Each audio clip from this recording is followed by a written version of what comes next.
Parmi les millions de livres qui ont été écrits, la Bible reste véritablement unique.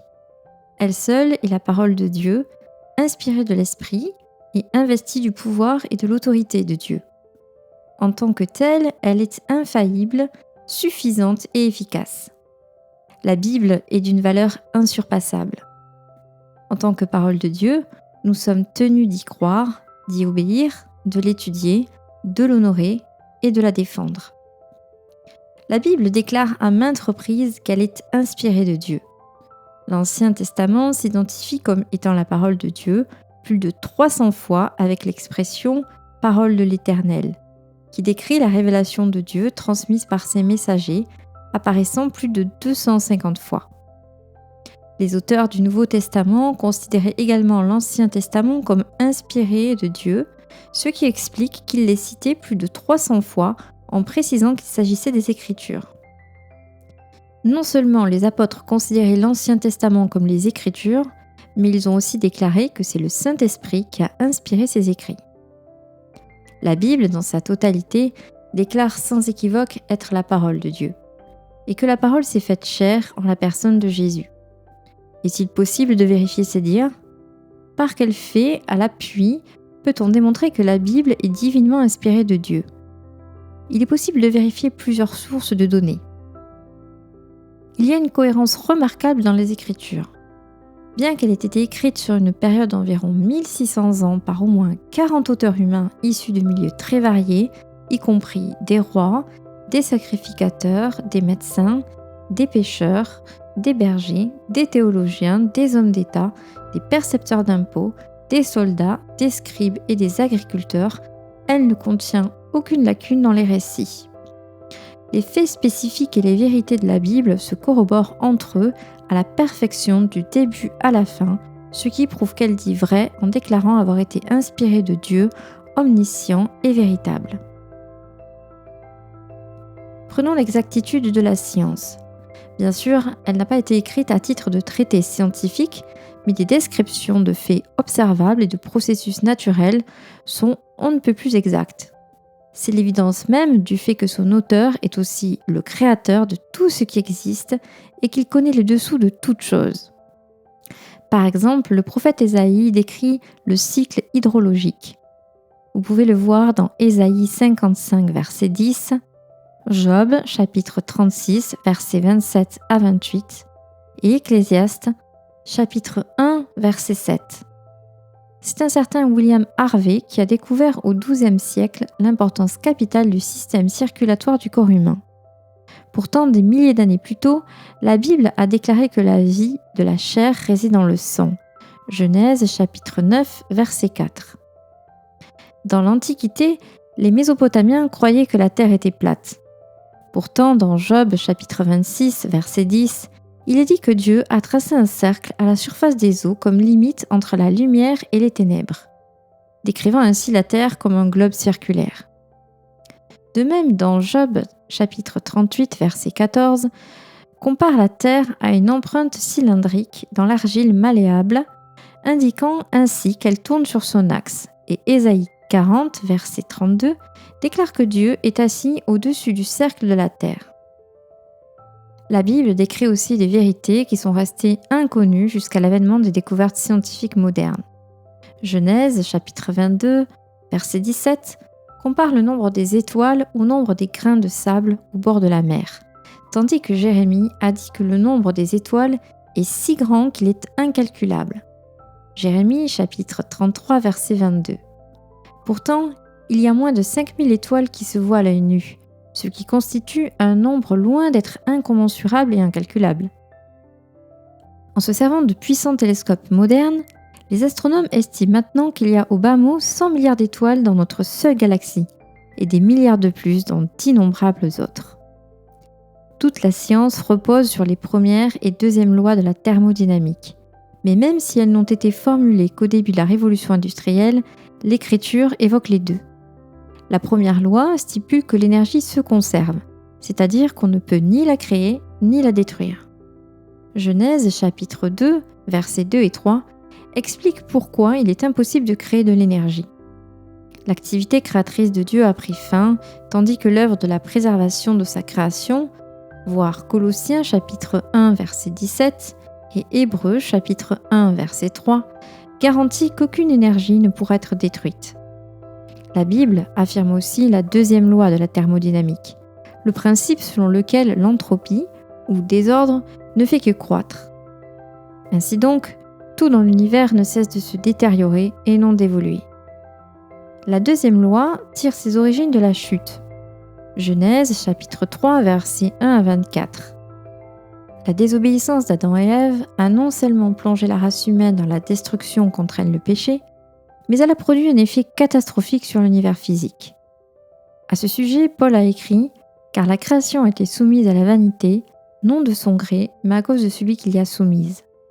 Or, nous savons que jusqu'à ce jour, la création tout entière soupire et souffre les douleurs de l'enfantement. » Romains chapitre 8 versets 20 à 22. Pour plus d'exemples montrant la justesse scientifique de la Bible, il y a un livre d'Henry Morris. Vous trouverez la ressource dans la description de cette vidéo. Concernant la justice historique de la Bible, les découvertes archéologiques ne cessent de le confirmer et donnent des preuves supplémentaires de sa véracité. Voici quelques données pour vous fournir un début de piste de recherche. L'un des résultats garantis de la haute critique et rationaliste du XIXe siècle a établi que les Essiens, qui sont mentionnés près de 50 fois dans l'Ancien Testament, n'ont en réalité jamais existé. Depuis ce temps-là, les découvertes archéologiques, y compris celles de 10 000 tables d'argile dans les ruines de la capitale essienne, nous ont révélé d'innombrables renseignements au sujet de leur histoire, de leur culture, de leur religion et de leur langue. Nous savons maintenant que l'empire essien centré en Asie mineure était suffisamment vaste et puissant pour s'être mesuré à l'armée égyptienne. Des sceptiques incrédules prétendent que le livre de Daniel a été écrit durant la période des Maccabées, soit au IIe siècle avant Jésus-Christ, c'est-à-dire après que plusieurs des événements qu'ils prophétisent ont eu lieu.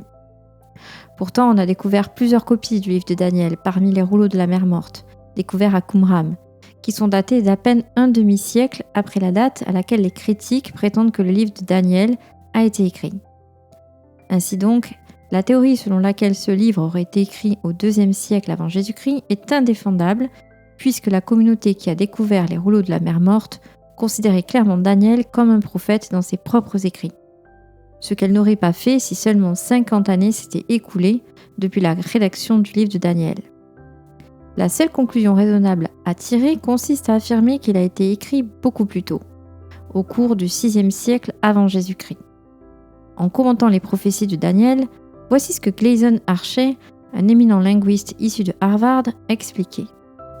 Les preuves linguistiques provenant de Qumran rendent l'explication rationaliste au sujet du livre de Daniel désormais indéfendable. C'est-à-dire qu'il a été écrit plus tard, au IIe siècle. Il est désormais difficile de concevoir qu'un érudit puisse défendre ce point de vue tout en maintenant sa respectabilité intellectuelle.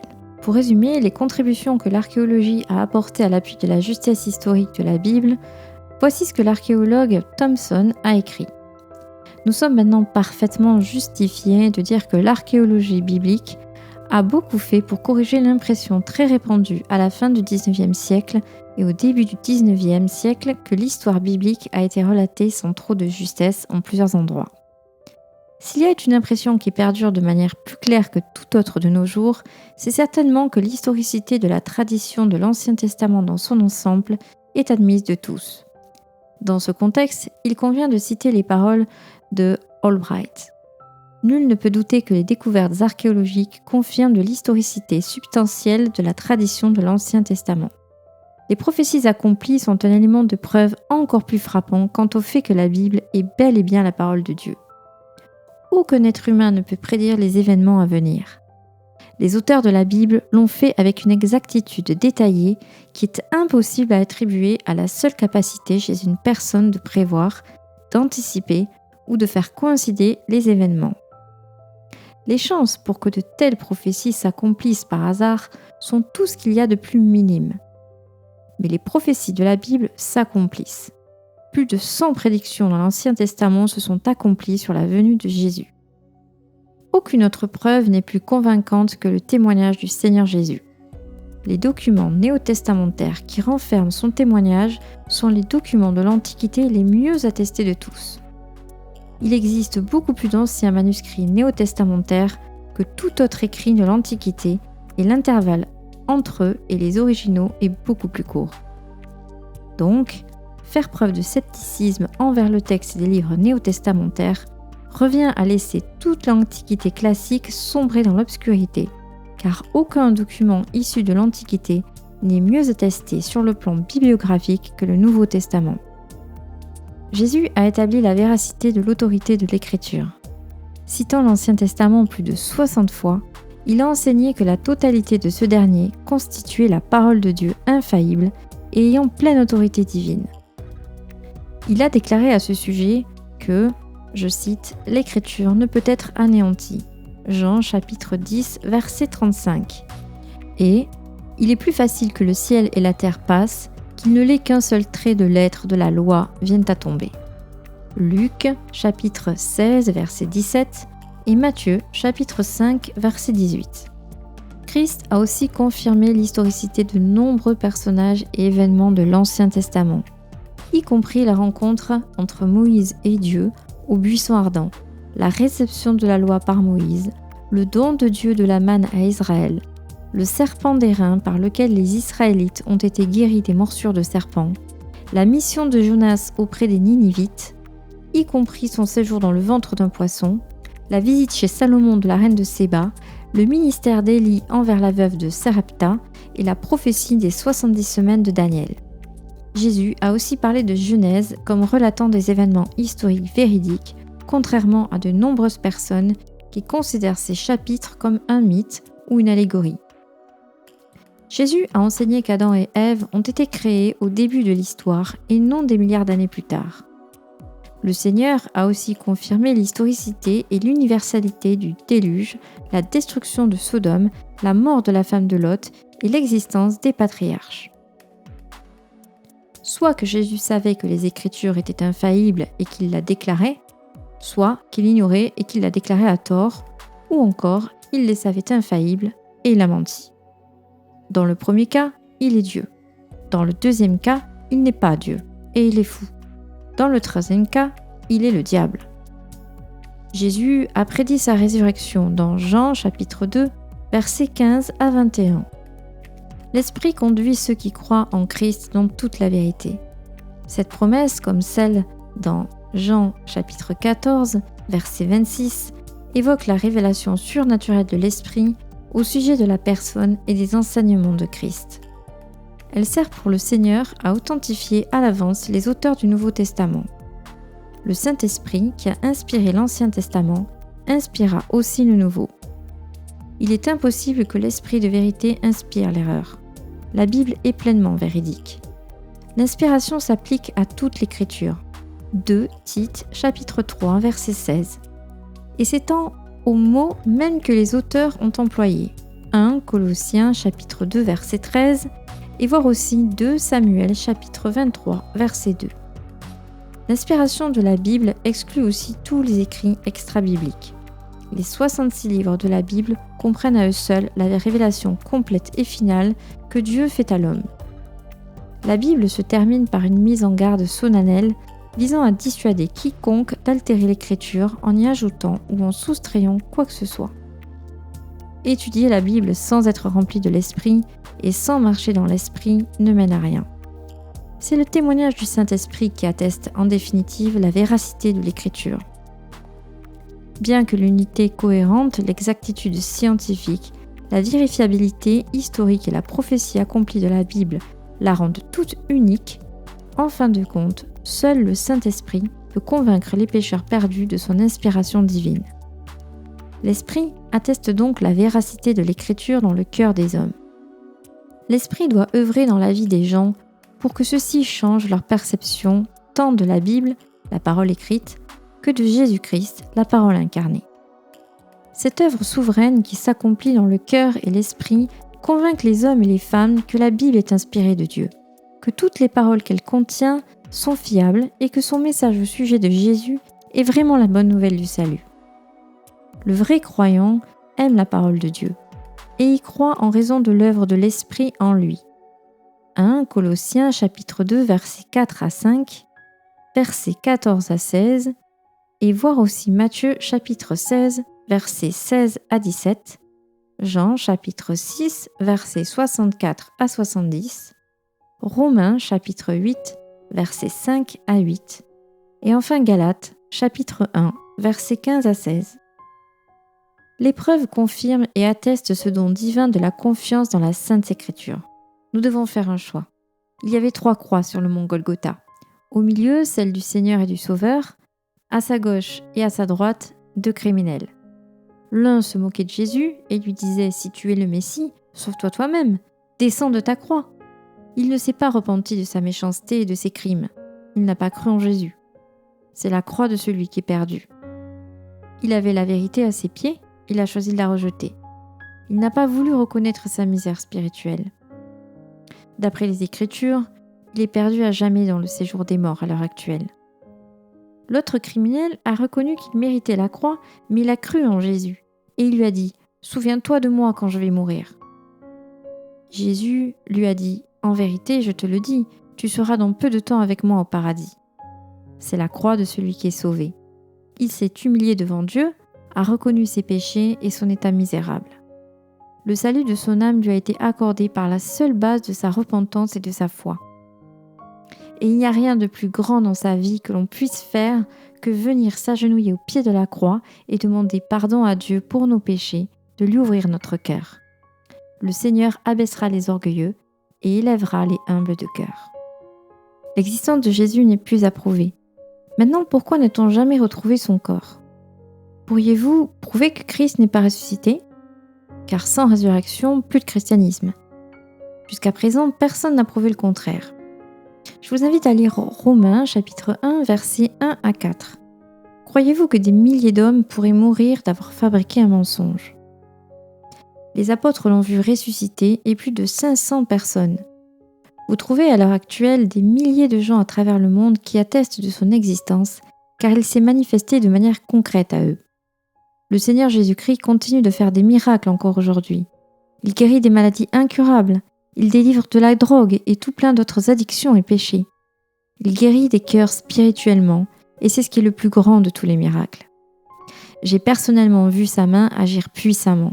J'ai parfois été exaucé sur des prières presque dans l'instant, des choses que Dieu seul peut faire. Maintenant, personne ne vous en parlera dans les médias. Le monde et Jésus sont raison.